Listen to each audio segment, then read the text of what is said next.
ሰላም የእግዚአብሔር ቤተሰቦች ከማህበረ ቅዱሳን ቴሌቪዥን የዕለቱን አጫጭር መረጃዎች ይዘንላችሁ ቀርበናል።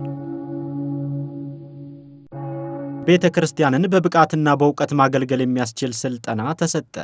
በማህበረ ቅዱሳን የአዲስ አበባ ማዕከል ሚዲያ ዋና ክፍል ለአባላቶቹ ስልጠና የሰጠ መሆኑን አስታውቋል።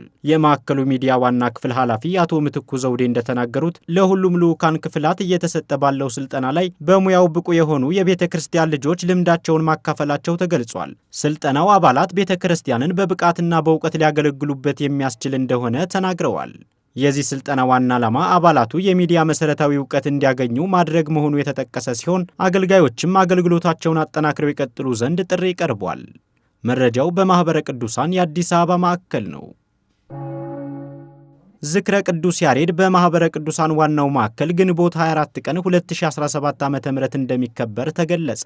የቤተ ክርስቲያን ልሳን የሆነ ቅዱስ ያሬድ ስራዎቹን የሚዘክር ልዩ መርሃ ግብር በመሆኑ መዘጋጀቱ ተገልጿል። የማህበሩ የዜማና ኪነ ጥበባት ማዕከል ከስብከተ ወንጌልና ሐዋርያዊ አገልግሎት ጋር በመተባበር የተዘጋጀው ይህ መርሃ ግብር በጠቅላይ ቤተ ክህነት ጸርሐ ተዋሕዶ አዳራሽ እንደሚካሄድ አዘጋጅ ክፍሉ ገልጿል። የዚህ መርሃ ግብር ዋና ዓላማ የዜማ፣ የሥነ ጽሑፍ፣ የቅኔና የነገረ መለኮት ሊቅ የሆነውን የቅዱስ ያሬድና ፈለጉን የሚከተል ትውልድ ለማፍራት ያስችል ዘንድ ታቅዶ የተዘጋጀ መሆኑም ታውቋል።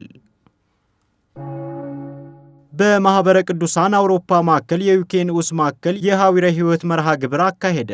ማዕከሉ በሀገር ውስጥ የስብከተ ወንጌል ማስፋፋት የአብነት ትምህርት ቤቶችንና ገዳማትን ከመደገፍ አንጻር ምዕመናንን በማስተባበር ያደረጓቸው ድጋፎች ቀርበዋል። በዕለቱ የኮቨንተር የቅድስት ኪዳነ ምሕረት ማህበር የበላይ ጠባቂ ቀሲስ ሰናይ ለማህበሩና ለተጋባዥ መምህራን ምስጋና አቅርበው ለቅዱሳት መካናትና የስብከተ ወንጌል አገልግሎት ድጋፍ የሚውል በማህበሩ ስም የገንዘብ ድጋፍ አድርገዋል። መርሃ ግብሩ በእንግሊዝ ሀገር በኮቨንተሪ ከተማ በሚገኙ የቅድስት ኪዳነ ምሕረት ማህበር ካህናትና ምዕመናን አስተባባሪነት የተዘጋጀ ሲሆን በዕለቱ ካህናት አባቶች፣ መምህራንና ከተለያዩ የእንግሊዝ ከተሞች የተሰበሰቡ ምዕመናን መገኘታቸው ተገልጿል።